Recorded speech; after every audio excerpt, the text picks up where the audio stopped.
Welcome to Haaretz.com. I'm Aimee Amiga, and I'm joined today by award-winning journalist Bradley Burston. Thank you for joining us, Bradley.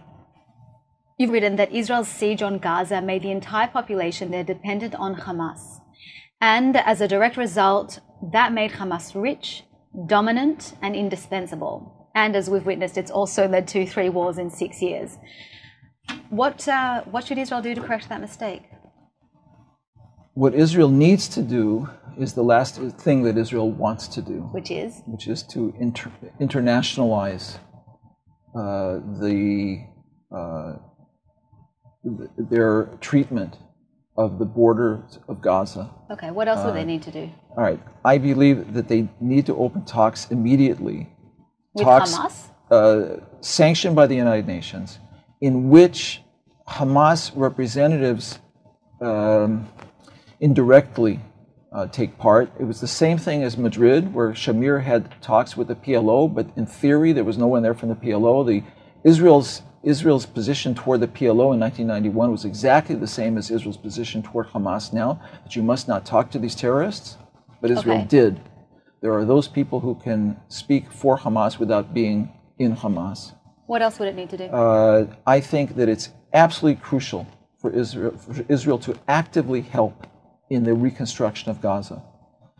It would contribute in many different ways, and one of them is that Israel has to take responsibility for its part in the devastation of Gaza, which went far beyond what we've seen in the past, and it certainly went far beyond just going after terrorists. Are you saying that it caused destruction for other reasons than to deter Hamas? I don't think that I think that the idea was to deter Hamas by causing widespread devastation. But I think it's a theory that has never worked.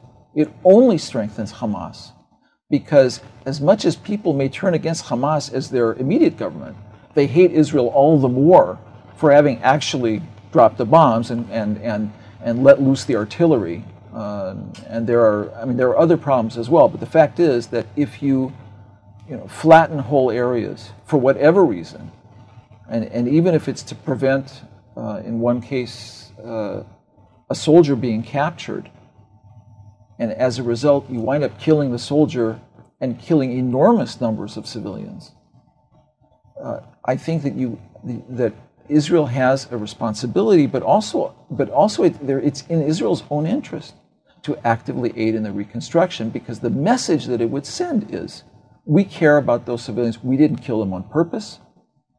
We want those people to have homes. We don't want these people to suffer. We don't like Hamas, but we have nothing against these people. All right. Thank you very much, Bradley Burston. And thank you for joining us on Haaretz.com. I'm Aimee Amiga. See you next time.